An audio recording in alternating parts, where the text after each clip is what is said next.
And he used humor a lot. It was interesting. Humor is a very powerful tool. It was the tool that he chose completely on his own as his way of educating people and letting them know, that he had Tourette syndrome, but he was Jeremy. Because I'm not a very funny person, and it gave me the excuse to pretend to be funny, because no one's going to be like, your tic jokes aren't funny, dude.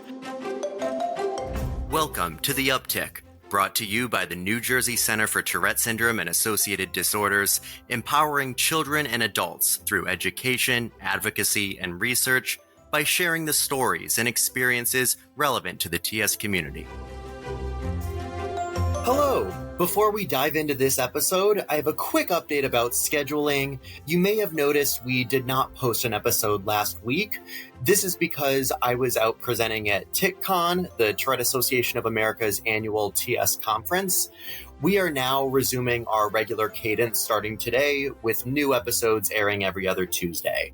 So without further ado, here's the latest episode. Welcome back to The Uptick. This episode is about parenting children with TS. I'm speaking with two people today. The first you may recognize from a season 1 episode we had with him on CBIT. It's Jeremy Lichtman, a clinical psychologist and CBIT expert known to many of us in the NJCTS family. He's the director and founder at Central Therapy and the director of the CAPS training practicum at the Graduate School of Applied and Professional Psychology at Rutgers University. And because this is an episode about parenting, Jeremy's father, Jeff, is also joining us. Jeff Lichtman is also a clinical psychologist, and he has 30 years of experience in the field. He is the director of student mental health services and the Lucille Wiedman Director and Professor of Graduate Jewish Education and Special Education at Touro University, and also the International Director Emeritus of Yachad, the National Jewish Council for Disabilities. Thank you both so much for being here today. Yeah, thank you for having us. Jeremy, you've helped countless TS patients in NJCTS and beyond. So I want to kick off our discussion with something we may be less familiar with, which is your childhood story growing up with tics. Jeremy, would you mind walking us through those earliest years with when your tics started and how you got diagnosed? I don't really remember, mostly because, well, one, I don't have any memories from before 5th grade. But also, in addition to my father being a psychologist, my mother is as well. And she caught my tics pretty early on. And correct me if I'm wrong, Abba. Abba is Hebrew for dad or father. So you hear Abba a lot. So just giving everyone that knowledge. But I'm pretty sure she caught it when I was about 2 years old. I was also a pretty oblivious kid. I also had ADHD, very hyperactive. And I see my father nodding. I was a pretty oblivious kid. So I don't know that I had a huge impact on me when I was really younger. Other than once or twice a year, I know we would drive up to Dr. King in Yale University at the Child Study Center there. I just remember kind of being on medication from a pretty early age. And then I think really around middle school is maybe a little bit before with prayer services is where it really started to stand out to me that you're supposed to stand in this room 45 minutes to an hour and a half, depending on what the prayer service is. And mostly supposed to be quiet and having vocal tics. In 6th grade is when I wasn't just with my grade, but I was with the 7th and 8th graders as well. And so those were people who didn't know me and didn't necessarily know I had tics. And so I think that's where it really started to stand out to me. That's as early as I personally remember really kind of thinking about, are people noticing me? I see people looking at me. I hear people whispering. That's right around puberty time. So that's when, as most people with Tourette's know, is that really when you have that kind of increase in Tourette syndrome and the tics, the frequency and intensity of them. I know I didn't go to sleepaway camp the first summer I was supposed to, I think after 6th grade, because of my tics. But I did go the following year, and that was a totally new environment. I didn't know anyone. No one from my grade went to the camp I went to for my school. But that was actually a really formative experience for me, because growing up, talking about tics, and it's something I actually talk a lot about in the parent group I run for NJCTS. I think one of the biggest things my family gave me, or my parents gave me around this, was language to talk about it at a young age. And it was something that we could talk about, right? It wasn't taboo, it wasn't ignored, but it wasn't everything. So I had a language to be able to talk about it. And so when people would start asking me, in camp especially, about this, I had the language to talk about it. And people were really great, and people were really understanding. And I remember almost feeling a little bit like a mini celebrity at camps. All these people wanted to know who I was because of this. And it was really good for me there. I had the language from growing up, and now I was using it in a way that I never really had to, because I'm sure my dad can talk more about this later. But so much of growing up, I know now as an adult how they shaped my environment. So the people who needed to know knew, but definitely there were like they actually did things to shape the environment there too. I'll let him talk about that. But that was the first time where I was really surrounded by a lot of kids who I didn't know, and I was talking to myself about it. And that was a really meaningful experience to me to be able to talk about it. At some point in high school, I decided to sort of make it the kind of thing that I would joke about, right? That was my way to talk about it, and my way to sort of introduce myself even to new people, going to new places. And this has carried on for years, so much so that as an adult, this is probably about, 8, 9 years ago, I was meeting one of my wife's high school friends for the first time, and she went to the bathroom, and I was just being silly and making noises. I was like, oh, don't worry about it. I have Tourette syndrome. And they weren't tics, but it was just like my way to introduce it to this new person. And her friend goes, that's horrible. How can you make fun of people with Tourette's like that? How could you do that? And I'm like, no, like, I actually have it. This is real. And she's like, I don't believe it. I'm like, I swear. Ask Simi, my wife, when she comes out. And she comes out and she goes, does he have Tourette's syndrome? My wife looks her dead in the eye and goes, no. But then she said, yes, he does. But that was the most important thing, was the language to talk about it. And I would have lots of talks with my dad about it growing up, especially in high school. The common thing, my dad would be in his office in the home working, and like I just kind of pop in and sit on the floor and we talk for half an hour or 2 hours, however long. That's something I did, something my sisters did. And that was definitely a topic of conversation among many others. Jeff, I'd love to get your thoughts on this. When Jeremy was in middle school and high school, what was this like from your perspective, being the father and parent, seeing your kid going through this? So you mean now you want the true story? Absolutely, yes. The good, the bad, the ugly. No, actually, I'm joking. Not the true story, but there are multiple stories. In other words, we all see things from different perspectives and experience them from different perspectives. It could be the same story, but from different angles. With your permission, I'm going to go back. I'm going to parallel Jeremy and just go back a little bit earlier. In point of fact, when Jeremy was about 2, my wife, Helen, noticed that he had tics, was suspecting that maybe he had Tourette's, and I didn't want to hear about it. And by the way, here I am. I'm a psychologist. I'm also at that time running an organization for people with disabilities, and an organization that promoting inclusion in the broad community. But I didn't want to hear that my son had something, anything. What did he have? She was persistent, and while I was uncomfortable, nevertheless, I agreed, and we went to the Yale Child Study Center that Jeremy referenced, which was and is one of the best child study centers in the country, and in point of fact, got the diagnosis of Tourette syndrome. At that point, it was more difficult for me than for my wife. And actually, for the next several years, I actually threw myself into doing work with that same NJCTS. It was really just a relatively starting organization. It had started not long before that. It was nascent. I ran groups for them. I did counseling for individuals, and both kids and adults. Fortunately, I had professional background, if you will, to be able to do that. But it was really, to be very candid, my catharsis. It was my way of coming to terms with Jeremy having Tourette's. Hopefully, I helped other people, but it was certainly helpful to me. Later on, as things developed, Jeremy referenced shaping the environment. We very much worked hard to shape the environment. On the weekends, we worked hard to make sure that our house was the house to be for the kid. Like, this is the house to hang out at.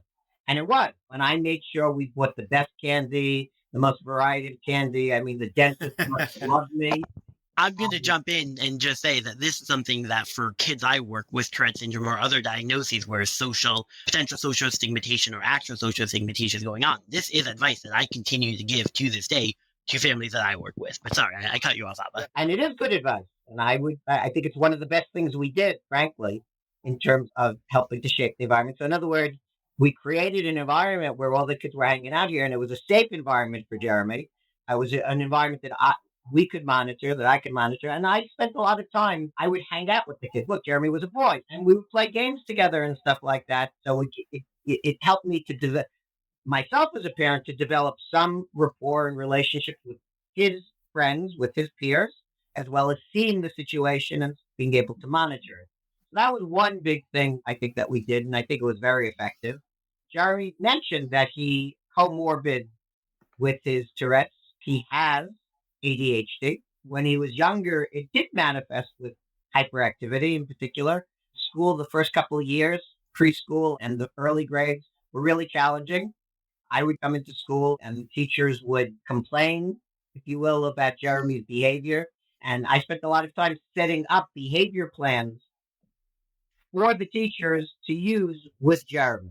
So my professional background at that point was helpful. He's not mentioning also becoming president of the board of education at the school. If anyone wanted to say anything, they were also talking to the president of the board of education at the school. That's true. That is true. But that I would have done anyways. And I wasn't the head of, I was a member of the board of education at that point. What's the expression? You got to pay to play. In a certain sense, my involvement in the school and providing support to the school in any of a number of ways, professionally and otherwise, made me a resource to the school, a value-added parent to the school. So if Jeremy was, it was more leeway, I think. By the time you got to middle school, the ADHD in school behavior really was a non-issue. He continued to have Tourette's, but his behavior was fine.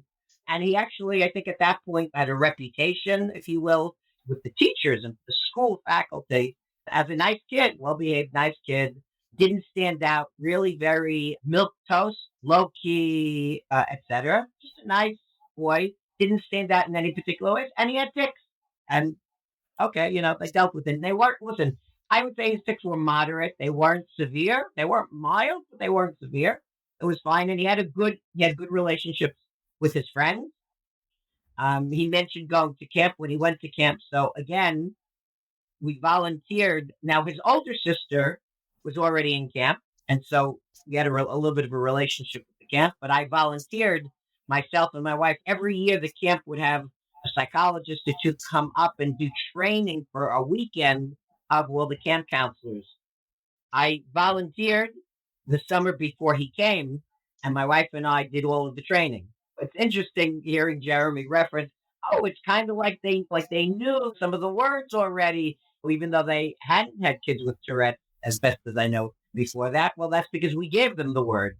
And so even though we were talking about as counselors working with kids in general and managing behavior in the bunk and outside of the bunk and stuff like that, we also took the opportunity to mention that Jeremy was going to be coming to camp and he had Tourette syndrome. And what does that mean and respond to it? So, all these things that was a big revelation to me as an adult when my parents started filling me in on this stuff. It's like, oh, that's why we went up that weekend and I was able to get familiar with the camp. Like, oh, so you can talk about Tourette syndrome to all of the staff. I had no idea. Yeah. I was, like I said, I was in my own world as a kid. Being there for that weekend, besides what we could do, it meant that before all the other kids were there, Jeremy was seen and got to know some of the staff, etc. So that, when camp actually started, he was a known commodity and it wasn't this scary kind of thing. Look, we made a lot of progress. I think that while there's still lots of ignorance about Tourette syndrome today, there was so much more ignorance in those days. It really wasn't known. And if it was known, it's interesting. If it was known, it was primarily known for the echolalia component that some kids have, ironically. Coprolalia. I'm sorry, coprolalia, exactly. And while only 5% of the Tourette syndrome population have it. 10%. I'm a little more up on the research. I'm a little more up on the research than my dad is now. Let's agree 5 to 10%, regardless.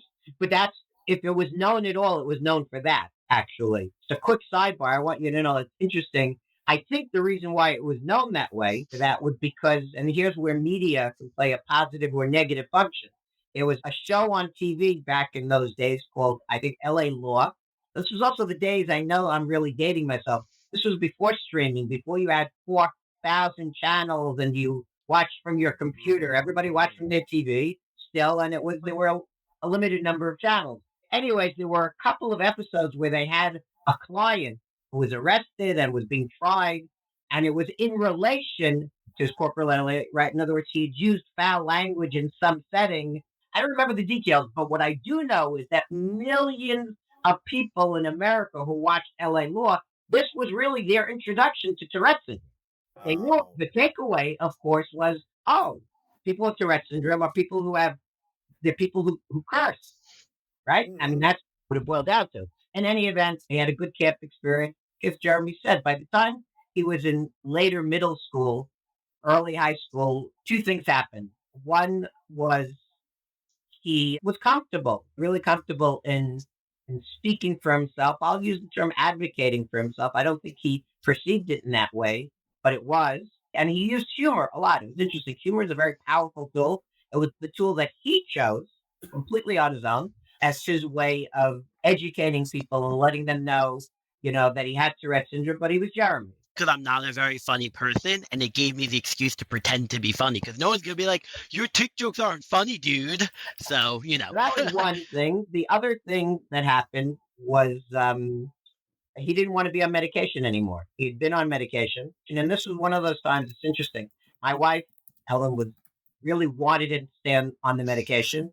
She was concerned that maybe the tics would get worse, that maybe it was doing something. By the way, I'm not sure that it was doing anything.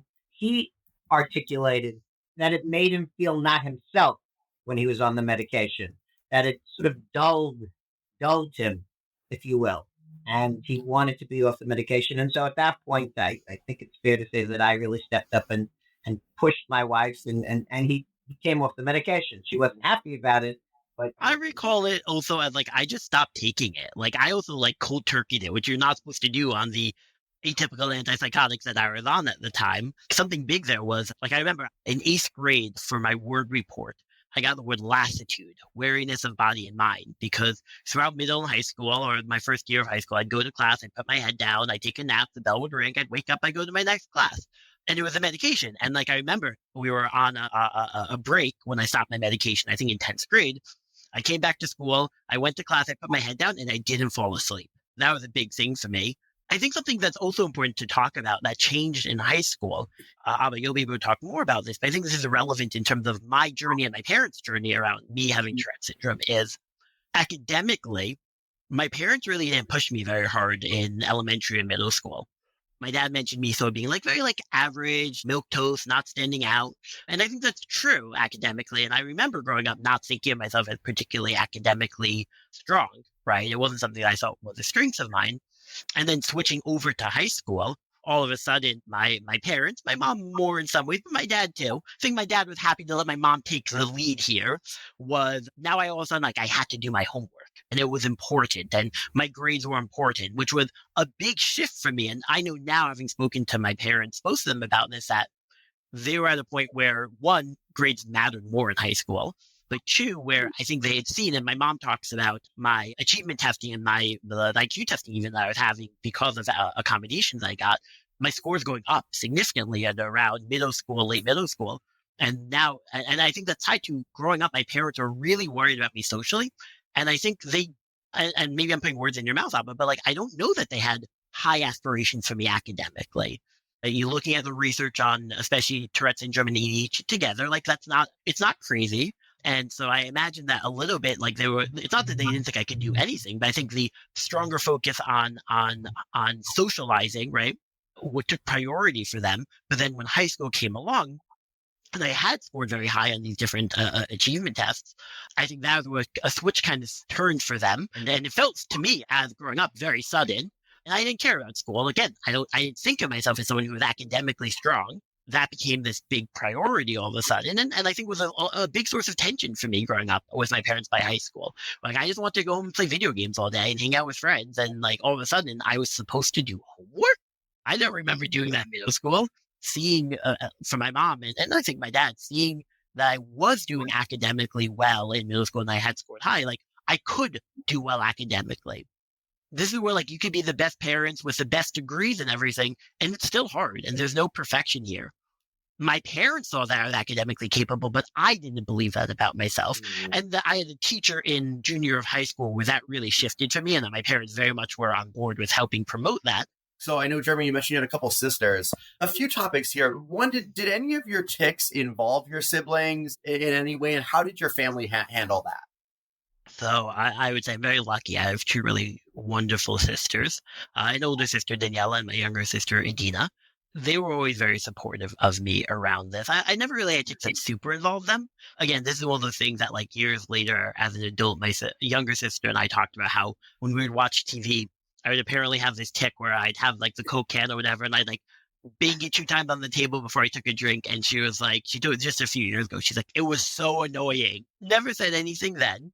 really, like my sisters were, if I ever needed to talk to someone or if I needed support, if anything had happened, like they were there for me and I knew that they were there for me. Maybe we'll have to do a third episode where we have them on and they could talk about what it was like for them. But maybe, I don't know if you have, if they ever talked to you about it. Any dirty laundry you want to air here in public for everyone? No, listen, I think that most of what you've described is in fact the case. It's a tough journey. When he started elementary school, there was the question, should we tell the school that he has Tourette syndrome? And my wife and I really disagreed. I'm the director of a national organization whose mission is to include kids with special needs in the community, to articulate that, to encourage that. Nevertheless, I believe that to tell the schools, to tell the teachers that he had Tourette syndrome, again, in a time when it was so little was known about it, would be detrimental to him, that they would just have a mindset. It's one thing when you're home, when I can shift, but I'm not in school every day. So I'm going to have one conversation. I'm going to tell you, you're going to go to whatever your preconceptions, misconceptions about Tourette's are. And my wife said, how could you not tell the school? I would have happily switched places with you. You could have gone to school and I would have stayed home. I would have been happy with that. Well, I'll make a long story short. We agreed that I knew the principal, I had a little bit of a relationship with the principal, and my wife and I agreed that I would speak to the principal and ask her what she thought, and we would do whatever she suggested. So I went to the principal, discussed it with her, and she agreed with me, actually. Nobody wants their child to have anything. It was always a little bit challenging. There's always the worry of what's coming ahead, what's the next step. But I think if the parents work together, not necessarily agreed, because I've given you a couple of times where we didn't necessarily agree, but we were able to, notwithstanding that we didn't agree, to work together to come to some meaningful resolution and then work together on whatever that resolution was. So I think he had a supportive family. But it doesn't mean it wasn't challenging. His sister, the life, I'll just tell you quickly, is I imagine that Jeremy remembers this too, but when his older sister was graduating from high school, she's in 12th grade, we go to the graduation. This was an all-girls high school, and the girls had put together a cantata as part of the graduation, like a play with music and everything else. And they put this whole thing together. They've worked for months, and this is right. So we're sitting there, all the parents are there, hundreds of people, parents, siblings watching, and Jeremy starts to tick. And not just body tics, but vocal tics, exactly. And it was such a dilemma for me. Do I kick him out? He wants to be there. He wants to see his sister's graduation. I want him to be there. I want to be there. That's on the one hand. And again, I'm going to go back to the saying, here I was, like, trying to be a champion for inclusion. And I'm going to take my kid, because he has some kind of special need, take him out of the mainstream environment. That's on the one hand. On the other hand, all these girls had worked hard, and all of their families were there, and they want to hear the cantata and see it in an undisturbed kind of way. That was very painful, and I took him out because I felt it wasn't there to block in some sort of way everybody else's appreciation of the cantatas. I think it's important to add, though, like, I actually do remember this, and I don't harbor any ill feelings, and I think something that is important, and I talk about this with the family that I work with, right, that for every child with Tourette syndrome, right, every individual, myself, one of them, we do exist in a wider environment. And so on the one hand, why I don't believe that we should be excluded from any given environment, I also think it's important to recognize when our tics can be disruptive to others, right? And sometimes, like, I don't want to be in an environment because I don't want to have to deal with it, right? But it's not like there's a simple equation that just turns out a certain way every time, right? But I think that it is something that's on, like, these kind of case-by-case basis. We're talking about siblings and managing tics in the family. I'm curious to hear both of your thoughts on this. Patients don't just exist in a vacuum. There's the environment, the people around them, the family. How do parents balance the work when one of their children has more need for more specialized support or attention? They have a diagnosis.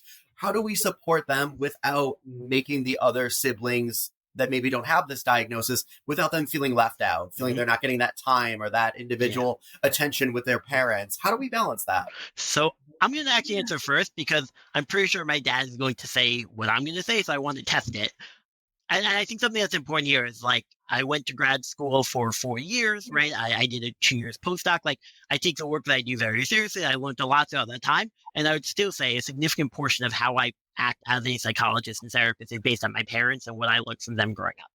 And so I'm about to say is not just an evidence-based thing. This is hearing my parents talk about this. I think if you ask my dad and I wasn't here, the first thing he would say is like, it isn't fair. Every kid is different and it's not going to be fair. And so while it might not be fair that, and I definitely got a lot more attention than, I would say it's a lot, but I got more attention than my siblings, I think, especially early on when my parents were more concerned about my tics. And I think that they did a lot to really, again, as my dad said, shape this environment for myself, for me. When I talk to parents about this, I talk about a few things. One, I talk about like, yes, it is not necessarily fair that your child with tics might need more attention from you and might get more support from you at times. Now, it is critical that as a parent, you do give your time and attention to your other kids as well. You cannot ignore that. They are still your children, but you might need to give more attention to your child with whatever the special needs might be. Even if it's Tourette syndrome, ADHD, autism, Down syndrome, anxiety, depression, right? It's also not fair that child is the one who has whatever the diagnosis is, whatever the challenges are, right? And so I think when I talk about with families is I talk about, one, it is going to be unfair, and that's okay. Different kids have different needs, right? And parenting is about parenting to the best of your ability to each individual child's needs, right? And even if it means an unequal amount of time and energy put into each child, right? I think the other thing, though, and I talk about with parents is you have to also be able to talk about that with your other kids. I don't think, again, I talked a lot earlier about how like having my Tourette's was just a thing and we did talk about it. So I don't know exactly what my parents did with my siblings here, but I do think me having that language was so important. I think it's important that the whole family has that language, right?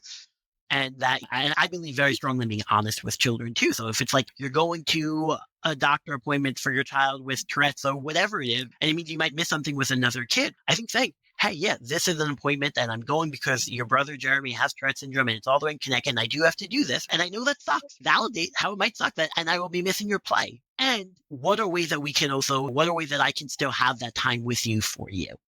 And I think that's a really important balance. But I think the idea of like every kid should get exactly the same, no kid is exactly the same. So of course they shouldn't get exactly the same. And just like it's unfair that my parents maybe have to spend more time and energy on me, it was unfair that I had Tourette syndrome. I think that's the kind of way that I talk about it with parents. I'll turn it over to my dad now and see how accurate was I in terms of what you were going to say. Look, I think you're very accurate. And I would just add that I think it's true about balance for life in general. I live by the motto that in life, anything is possible. Anything is possible, but not everything. Anything, but not everything. And therefore, so I think it's important to give, no matter what, to give time to all of your children. But it doesn't mean that you're going to give them the same time, equal time. Think about different professions, right? I imagine that many accountants, this time of year, April 15th is the tax deadline, right? But this time of year is a busy time for accountants in particular. And family time probably decreases for many of them and work time increases. The hope is that you rebalance a little bit and that post April 15th, maybe that's when you take off a couple of days and spend more time with family to try to recalibrate a little bit. But whether you do or you don't, life has its ups and downs. I will tell you that when I was working on my doctoral dissertation for 10 years, I had finished everything, but I was working on the dissertation for 10 years, which meant that for 9 years, I said I was working on it and didn't. And then the 10th year, okay, I have to jump in. I finished my dissertation in like 6 months. I was laser focused. I was like, I'm getting this done. I get that from my mom. She was the same way. Absolutely. Anyway, so my wife and I agreed like I was going to do it or drop it. But it meant I was away a lot. And it must have been sometime like in February. I remember Jeremy's older sister came to me and she said, Abba, yeah. So she was probably at that point 8, 9 years old. 9, came to me, Abba, I never see you anymore. You talk about a knife to the heart. I mean, And she didn't mean it that way, by the way. She was just, and I said, you're right. I felt terrible and she was right. That year was a really difficult year. And I did 2 things. I said to her, okay, next week, you and I, Tuesday night, we're going to go for ice cream. We're going to go to Friendly's and just you and me, we're going to go for ice cream. And I told her that I was hoping that I would finish, this was like this summer. And afterwards, again, you and I we're going to do something together just for a couple of days. So anyway, next week came, and Tuesday night, we're going to go to Friendly's, except there's a major snowstorm. I mean, really a major snowstorm. Nevertheless, we went in a major snowstorm where I was surprised it was even open. We were the only idiots in Friendly's. And again, did that make up for all the time that I wasn't there? No. But as Jeremy said, it validated her feelings, and it also did give her some time, with me alone. Not nothing to do with Jeremy and his tics, by the way. I live by the motto that in life, anything is possible, but not everything. I think it's important to give, no matter what, to give time to all of your children. But it doesn't mean that you're going to give them the same time, equal time.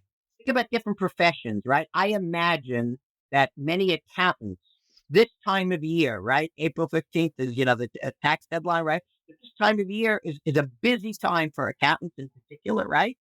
And so family time probably decreases for many of them and work time increases, right? Now, the hope is, right, that you rebalance a little bit and that post April 15th, you're going to spend, maybe that's when you take off a couple of days and spend more time with family to try to recalibrate a little bit. But whether you do or you don't, everybody's life has its, ups and downs. When I was working on my doctoral dissertation for 10 years, I had finished everything, but I was working on the dissertation for 10 years, which meant that for 9 years, I said I was working on it and didn't.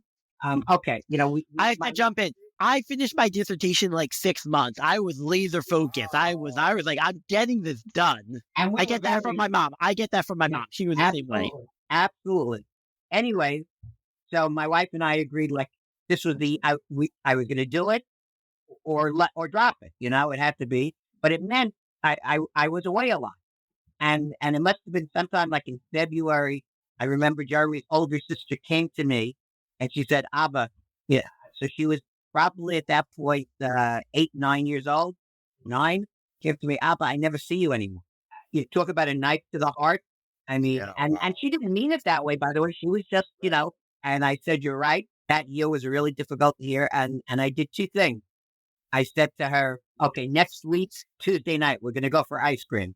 Go to Friendly's and just you and me, we're going to go for ice cream." And I told her that I was hoping that I would finish like this summer. And afterwards, again, you and I we're going to do something together, just for a couple of days. So anyway, next week came, and Tuesday night, we're going to go to Friendly's, except there's a major snowstorm. I mean, really a major snowstorm. Nevertheless, we went in a major snowstorm where I was surprised it was even open. We were the only idiots in Friendly's. Again, did that make up for all the time that I wasn't there? No. But as Jeremy said, it validated her feelings, and it also did give her some time, with me alone. That had nothing to do with Jeremy and his tics, by the way. That had to do with, you want to call it my career, my profession, work and stuff like that. So everybody talks about work-life balance. I have to ask, how unhappy was Mom that you were driving out in that snowstorm? She was definitely not pleased. You're not happy, right? Jeremy said it. You do the best that you can. And then, please God, if you're lucky enough, your kids grow up, they become adults, they have their own children, and then they blame you for all the things you did wrong. And then they get a chance to make their own mistakes. We've mentioned a couple times, Jeremy, about the adult support group that you run through NJCTS, and some of our listeners may be interested in that. So I'm wondering if you could walk us through a little bit about what that is, the kinds of topics, how often we meet, things like that. No, that's great. We meet once a month, 8 p.m. It's virtual on Zoom. It runs through NJCTS, but I facilitate the group. It's the second Wednesday of the month, every month. And we meet for about an hour. Really, this came out because I was talking with Pat once about this, the director of NJCTS. When I was at Rutgers in grad school in the TS program, we had this children's skills group that we ran on sort of like self-advocacy around Tourette syndrome for young kids. And I remembered every time we would go into the waiting room to pick up the parents, because the kids would do a little talk at the end about what they learned that day, and the parents were just like talking with each other. And it was just this thing that really stood out to me. I was like, oh my God, these parents don't have anyone to talk to about this. This is like more than a decade and a half ago, but it really stood out to me how helpful it was for these parents to have this environment where they could just talk to each other and lay out their fears and their hardships and laugh and joke and make fun of their kids a little bit even with other parents who understood. And they didn't have to worry that the other parents wouldn't understand. And so I really wanted something like this. And so I was talking to Pat once, and I'm like, let's do this. Let's do it through NJCTS. Let's run this parent. Let's have this parent group. I'll facilitate it. It's really a group for parents to support each other and be there for each other, right?